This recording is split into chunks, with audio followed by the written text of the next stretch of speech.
بسم الله الرحمن الرحيم نحمده ونصلي على رسوله الكريم أما بعد. In hadith, the Prophet sallallahu alaihi wasallam has said that earning halal income for yourself, for your family, for your dependents, it is a farad, it is compulsory, and it is a sin. It is irresponsible, and it's also a sin for those people who are dependent upon him to endure difficulty and hardship because of his laziness or his inaction in earning halal wealth. It's also a compulsory act. You have to remember that Islam is not just about salah, zakah, hajj. These are the essentials of Islam which distinguish Islam from other religions. But just as we have to do these actions, we also have other compulsory actions. And one of these is earning halal money and making sure that we provide for those who are under our care, our children, our wife, our elderly parents. It's also a responsibility. So Mufti Qisab, Hafidhahullah, he mentions a story here. He got from his brother, and a few lessons from this story. He says that one day it was raining a lot, severe rain, a lot of rain. So his brother, he was thinking that, you know what, there's so much rain today. He had to run a bookstore, his elder brother. Because there's so much rain, it's highly unlikely you're going to get any sales in the shop. But then he was thinking, forget it, I'm not going to go. But then at the same time, he thought, you know what, the rizq is in Allah's hands. My job is to go to the shop, open the shop, and that's what I can do. You have the controllables, the ikhtiyar. What is in your control? Going to the shop, opening the shop, buying the right stock, advertising, doing the normal thing which we're supposed to do, and then the rest is up to Allah subhanahu wa ta'ala. So he said, I went to the shop that day. And he said, I went to that shop. And I said, what I'll do is I'll go to the shop and I'll start reading some Quran. So on a side note here, there's something called multitasking. So one type of multitasking is basically going to put stress on your head. When you have to do two high-level tasks at the same time.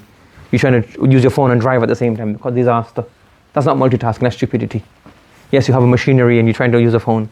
Or you're talking to somebody who's using a phone at the same time. That's not multitasking. Because you need your full attention of both of them. That's just distraction.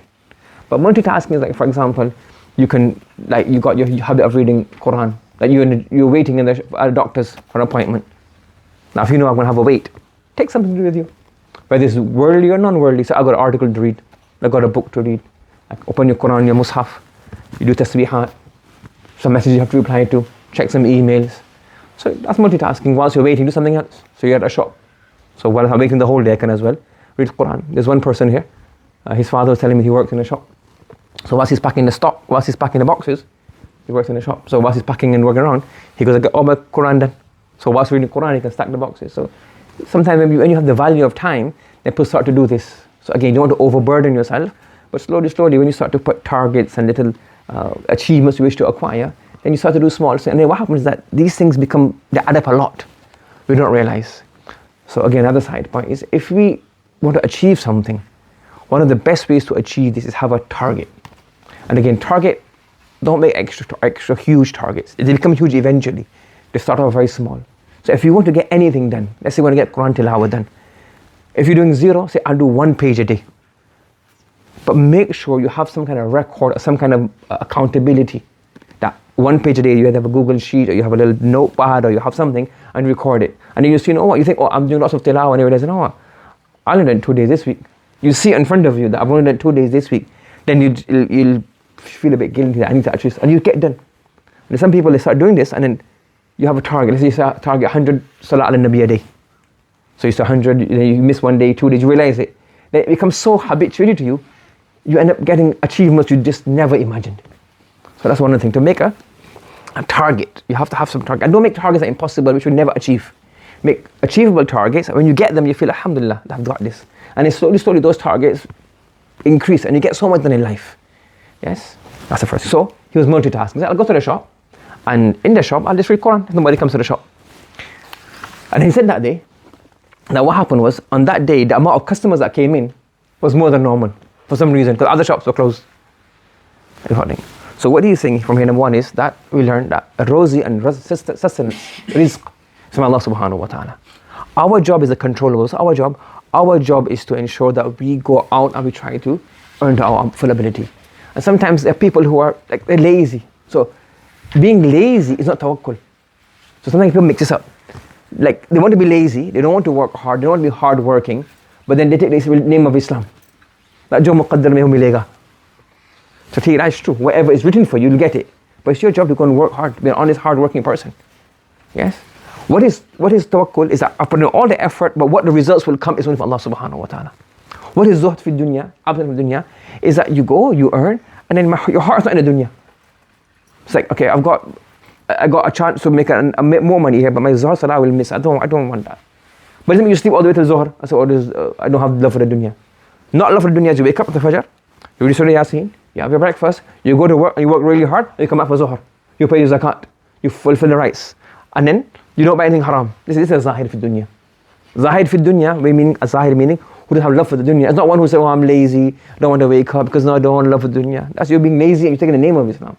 So those of you responsible for someone, work hard, work honest, with dignity.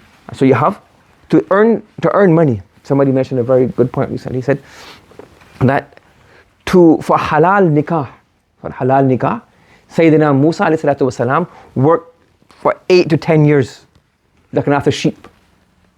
No? He said he was willing to look after sheep and herd his father-in-law's sheep for 10 years just to get married.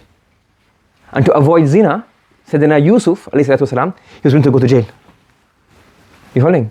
So earning this, so even if you say, I want to get a job, I want to earn halal money, just so I'm able to get married, pay the mahar, have a house, pay the rent, look after my wife, then it's also a great ibadah. It's also something this is also very important. And abstaining from zina, Sayyidina Yusuf went to jail for this. And it's the opposite in our time. Yes. So this is what he's mentioned here, that as long as, point number one is, that earning halal is not against deen, it's also compulsory action. And number two is you put in your full effort. And don't use the name of Islam to be lazy and to be like wayward, I don't want to do it and not that. The real zuhd is when you earn the money and you spend out the money for the fuqara. You spend the money on the poor, you look after the orphans. In the dunya there's so many places you could spend. And if Allah subhanahu wa ta'ala gives you lots of wealth, then don't just become somebody who then just blows it like this on takeaway and expensive phone, changing your phone every 6 months and cars and do something. I know Allah's given this money. This is qiyaman. Allah's made this wealth and made sustenance. What do you do? So how do I do? I've got enough now. I've got a house. My family is good. We're all set. Then have to take interest in projects, building wells, looking after orphans, looking after the widows, looking after projects. All these. There's so many things you know of. So make yourself useful. So may Allah subhanahu wa ta'ala give us ability to act upon this. Subhanallah wa bihamdi. Subhanakallahumma wa bihamdika. Wa nashhadu an la ilaha illa anta nastaghfiruka wa natubu ilayk.